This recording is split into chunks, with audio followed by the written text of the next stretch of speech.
ورحمۃ اللہ وبرکاتہ۔ Fourth year class, آج کیا حال ہے؟ امید ہے کہ سب لوگ خیریت سے ہوں گے۔ آئیے آج ہم حدیث نمبر 1 پڑھتے ہیں۔ تو اس میں اسلام کے متعلق بتایا گیا، اسلام سہولت، کشادگی اور ادائے حقوق کا دین ہے۔ تو سب سے پہلے ہم ترجمہ کرتے ہیں۔ رویہ روایت کیا گیا عن ابن عباس رضی اللہ تعالیٰ عنہ سے، قالا انہوں نے فرمایا، خاطبہ خطبہ دیا رسول اللہ صلی اللہ علیہ وسلم نے، فقالا پس آپ صلی اللہ علیہ وسلم نے فرمایا، ان اللہ بے شک اللہ تعالیٰ نے قد تحقیق عطا دیا کل ذی حق حقہ، ہر صاحب حق کو حقہ اس کا حق، الا سن لو، ان اللہ بے شک اللہ تعالیٰ نے قد تحقیق فرض کیے یا مقرر کیے، فرائضہ یعنی فرائض، وسنہ اور مقرر کیے، سننن طریقے، وحلہ اور حلال کیا، حلالن حلال کو، یعنی کچھ چیزیں اللہ تعالیٰ نے حلال کی، وحرمہ اور حرام کیا، حرامن حرام کو، وشرع دین اور تجویز کیا تمہارے لیے دین کو، فجعلہ سہلا بس اس کو بنا دیا سہلا آسان، سمحا فجعلہ سہلا اسے بنا دیا اس دین کو آسان، سمحا ہموار، واسعن کشادہ، ولم اور نہیں یجعلہ اس کو بنایا ضیقاً تنگ۔ اب آئیے اس کے بامحاورہ ترجمے کی طرف۔ حضرت عبداللہ ابن عباس رضی اللہ تعالیٰ عنہ سے روایت ہے کہ رسول اللہ صلی اللہ علیہ وسلم نے خطبہ دیا جس میں یہ فرمایا، اللہ تعالیٰ نے ہر صاحب حق کا حق مقرر کر دیا ہے اور اللہ تعالیٰ نے کچھ فرائض مقرر کیے ہیں، انہیں ادا کرو، اور کچھ طریقے مقرر فرمائے ہیں، اور کچھ چیزیں حلال کی ہیں اور کچھ چیزیں حرام کی ہیں، اور اس نے تمہارے لیے جو دین تجویز کیا ہے اس دین کو آسان، ہموار اور کشادہ بنایا، اسے تنگ نہیں بنایا۔ آئیے دیکھیے کہ ہم اس کی مفہوم کو سمجھتے ہیں، اس کو مفہوم کو کس طریقے سے سمجھنا ہے۔ تو دیکھیے اس حدیث مبارکہ میں ہے، قد آتا کل ذی حق حقہ، اللہ تعالیٰ نے ہر حقدار کو اس کا ہر حقدار کا حق مقرر کیا ہے۔ تو اس میں حقوق اللہ اور حقوق العباد دونوں آتے ہیں۔ دیکھیے حقوق اللہ اور حقوق العباد کے متعلق، حقوق اللہ جو ہے وہ اللہ تعالیٰ کے حقوق ہیں، اور حقوق العباد میں بندوں کے حقوق شامل ہوتے ہیں۔ حقوق کی 2 اقسام ہیں، حقوق اللہ اور حقوق العباد۔ حقوق العباد میں بندوں کے حقوق شامل ہیں، بندوں کے حقوق میں بھی پھر آگے والدین کے حقوق ہے، اولاد کے حقوق ہے، غیر مسلموں کے حقوق ہے، ہمسایوں کے حقوق آتے ہیں، میاں بیوی کے حقوق بھی آ جاتے ہیں، اساتذہ کے حقوق، ہمسائے کے حقوق۔ تو پھر ان میں سے یہ دیکھنا ہوگا کہ ہم لوگوں نے کیا ان کے حقوق پورے کیے یا نہیں کیے، ان کی حق تلفی تو نہیں کی۔ دیکھیے حقوق اللہ جو ہیں وہ تو اللہ تعالیٰ کی مرضی پہ ہے، اللہ تعالیٰ چاہے تو ہم معافی مانگے تو اللہ تعالیٰ معاف کر دے، چاہے تو اللہ تعالیٰ سزا دے دے، لیکن جو حقوق العباد ہے وہ نہیں معاف ہوں گے کل قیامت کے دن۔ وجہ یہ ہے کہ جب تک اگر ہم نے کسی کا حق دبایا ہے تو جب تک ہم اس سے جا کے معافی نہیں مانگتے تب تک اللہ تعالیٰ معاف نہیں کریں گے۔ اس دنیا میں ہمیں چاہیے کہ ہم نے دوسرے لوگوں کی غیبت کی ہے، جھوٹ باندھا ہے یا بہتان لگایا ہے، کوئی اس طرح کا غلط کام کیا ہے، کیونکہ غیبت کرنا بھی یعنی بہت سخت گناہ ہے کہ اپنے بھائی کا،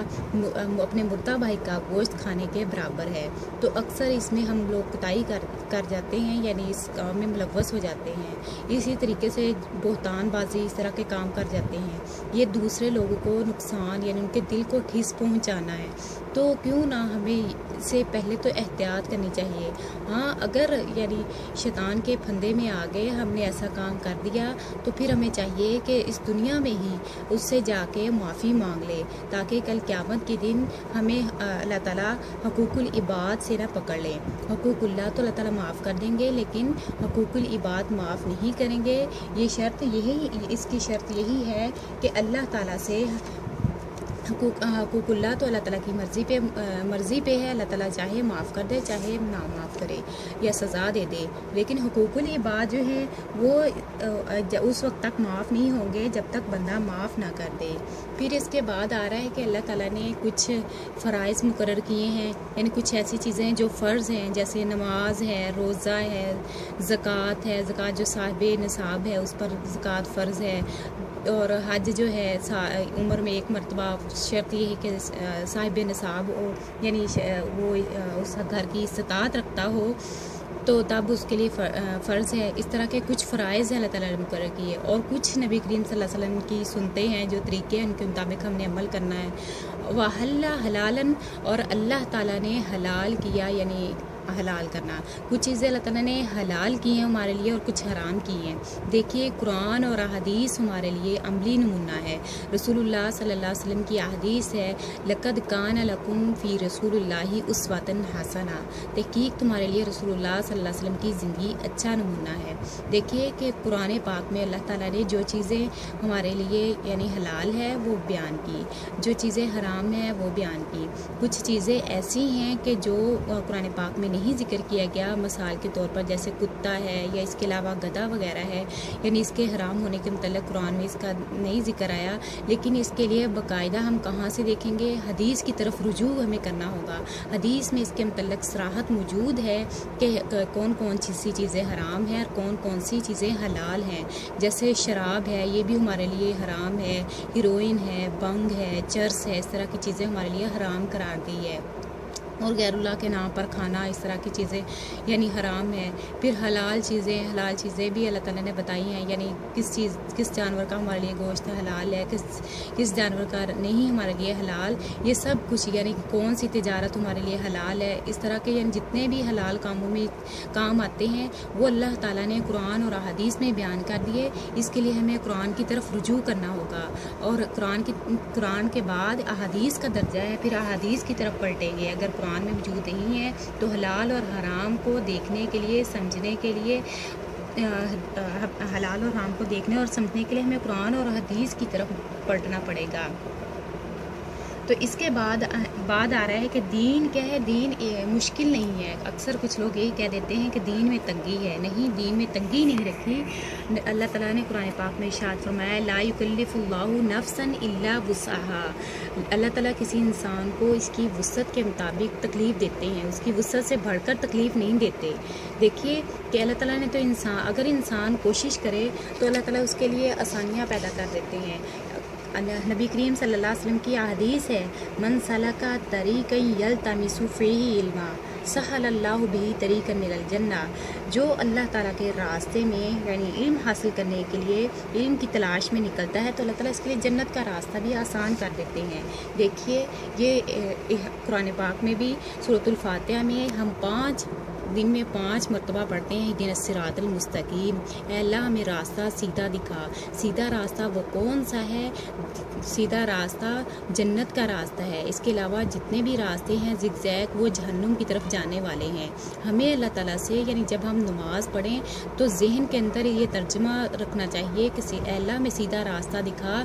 سیدھا راستہ وہ جو ہمیں جنت کی طرف لے جانے والا ہو۔ اور پھر آگے اس کی وضاحت بھی ہے، صراط الذین انعمت علیہم، راستہ ان لوگوں کا جن پر اللہ تو نے انعام کیا، یعنی وہ راستہ دکھانا، انعام کیا ان لوگوں پر جو جنت کے مستحق ہوئے، اور ان لوگوں کا راستہ نہ دکھانا جو گمراہ ہوئے اور جن پر اللہ تیرا غضب ہوا۔ اللہ تعالیٰ سورۃ الفاتحہ میں مکمل اس یعنی سیدھے راستے کے متعلق بتاتے ہیں۔ دیکھیے دین اسلام ایک انسان کے لیے آسان، سادہ اور ہموار اور کشادہ دین ہے،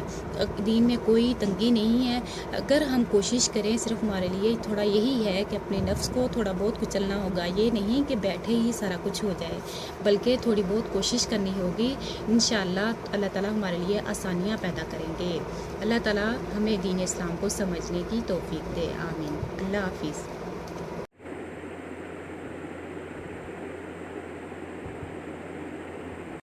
ورحمۃ اللہ وبرکاتہ۔ تھرڈ ایئر کلاس، آج ہم حدیث نمبر 2 پڑھیں گے، جس میں مومن کی ذمہ داری کے متعلق ہے، یعنی اللہ تعالیٰ نے اس کو ذمہ داری اس دنیا میں سونپی ہے۔ تو اس کے متعلق سب سے پہلے ترجمہ دیکھتے ہیں۔ ان کا منی سے ان ابن عمرہ،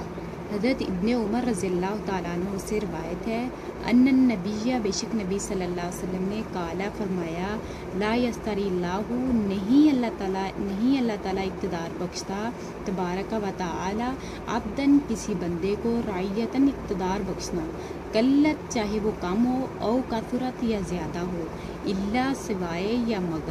مگر بھی لگ سکتا ہے سوائے بھی لگ سکتا ہے سالہ اللہ سوال کریں گے اللہ تبارک و تعالی عنہا اس سے یوم القیامتی قیامت کے دن اقام فیہا کیا قائم کیا اس میں امر اللہ اللہ کا حکم یا اللہ کا دین اللہ تبارک و تعالیٰ کا دین اللہ تعالیٰ سوال کریں گے کون سا قائم کیا ام اضاءہ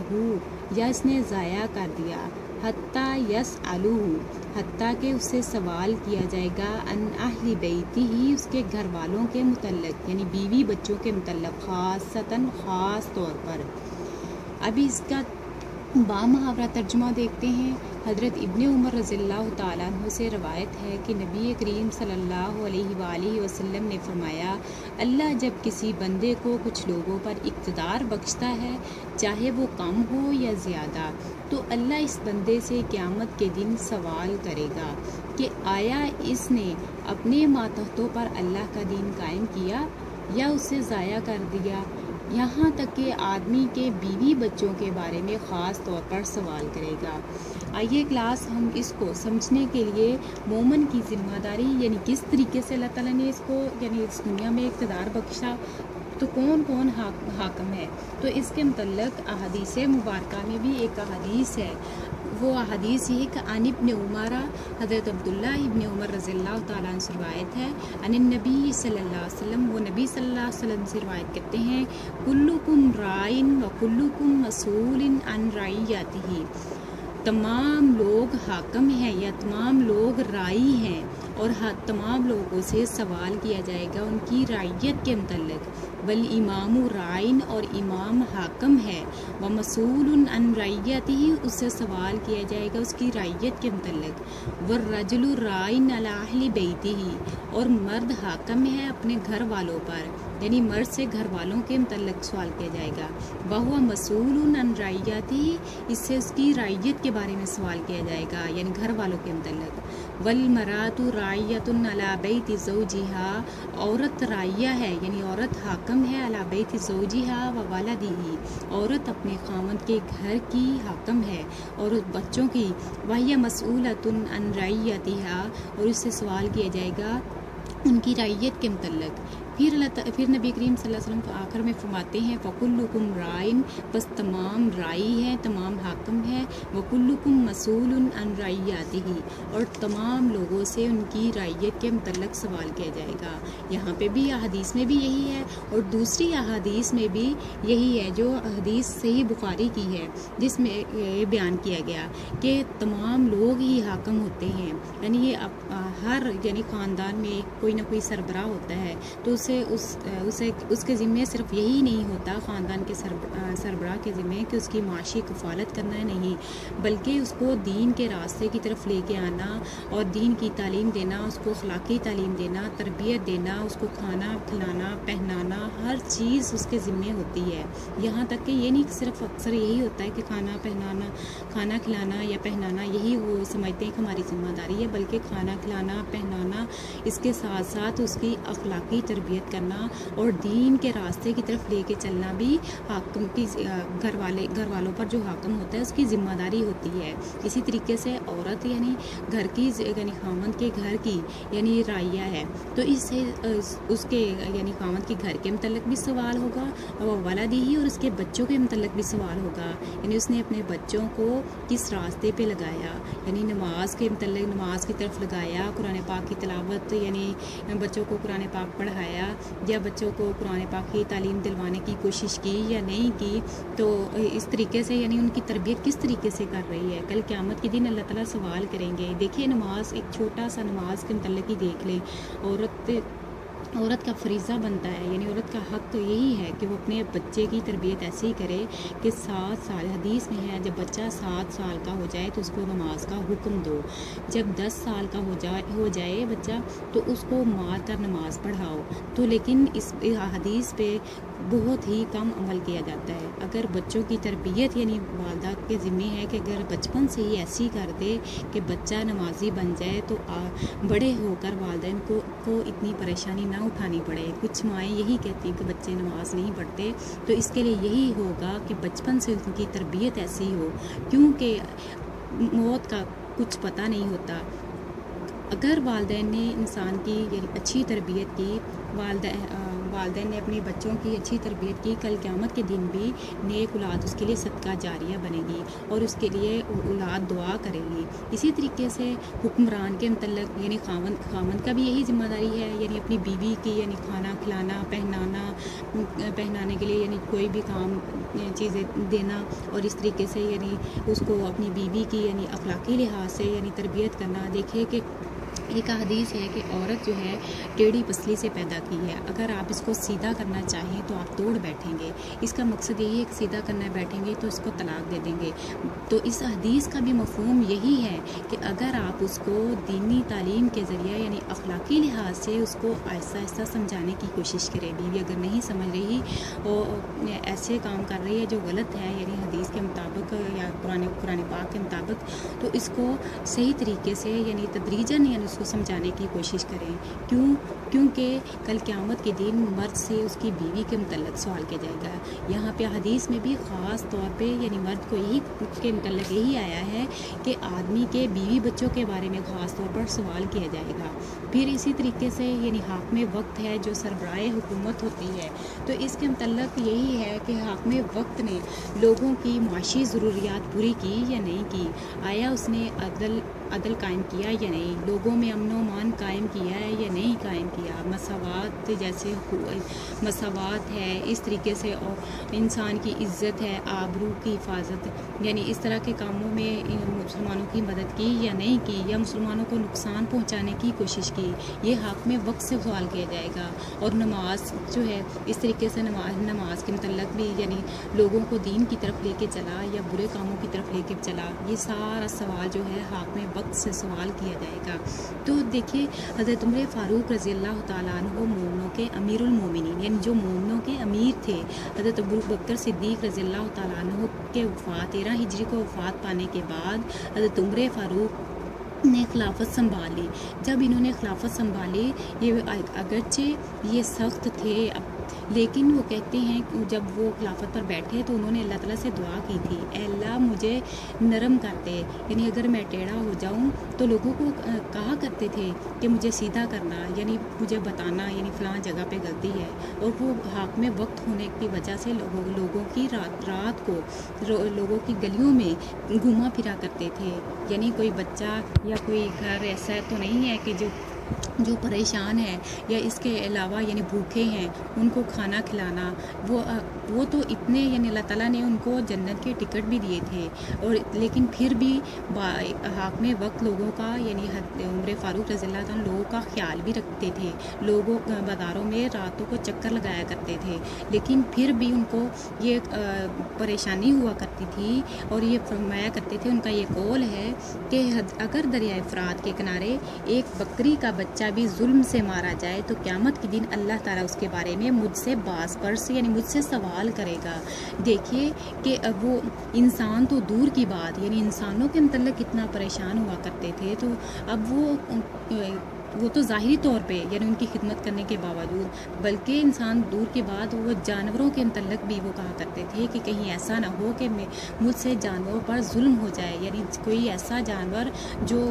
کہیں ایسی جگہ پر یعنی بھوک کی وجہ سے مر جائے، کل قیامت کے دن مجھ سے یعنی حاکم وقت ہونے کی وجہ سے سوال کیا جائے۔ تو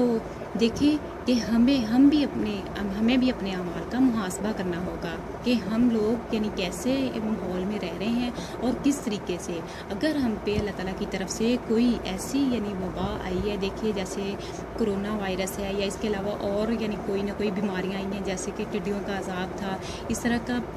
یعنی اللہ تعالیٰ کی یہ ہمارے اوپر یعنی ایک عذاب کی شکل نازل ہو رہی ہے، تو یہ ہمارے اپنے ہاتھوں کی کمائی ہے۔ قرآن پاک میں ہے ذالکہ بما کسبت ایدی الناس۔ تو آئیے ہمیں یہی ہوگا کہ اللہ تعالیٰ سے ہمیں اپنے گناہوں کی معافی مانگنی چاہیے۔ یہ ہمارے اپنے اعمال ناموں میں یعنی نیکیوں کی طرف نہ جانے کی وجہ اور برائیوں کی طرف پلٹنا یہی ہے۔ ہمارے نامہ مال میں کمی کوتاہی ہوتی جا رہی ہے، برے کاموں کی طرف لپک رہے ہیں اور اللہ تعالیٰ کو بھول بیٹھے ہیں۔ ہمیں چاہیے کہ ہم اللہ رب العزت کو راضی کر لیں اور اللہ تعالیٰ سے اپنے گناہوں کی معافی مانگ لیں۔ اللہ تعالیٰ ہمیں اس جیسی بیماریوں سے، اس جیسی وباؤں سے محفوظ کرے۔ آمین۔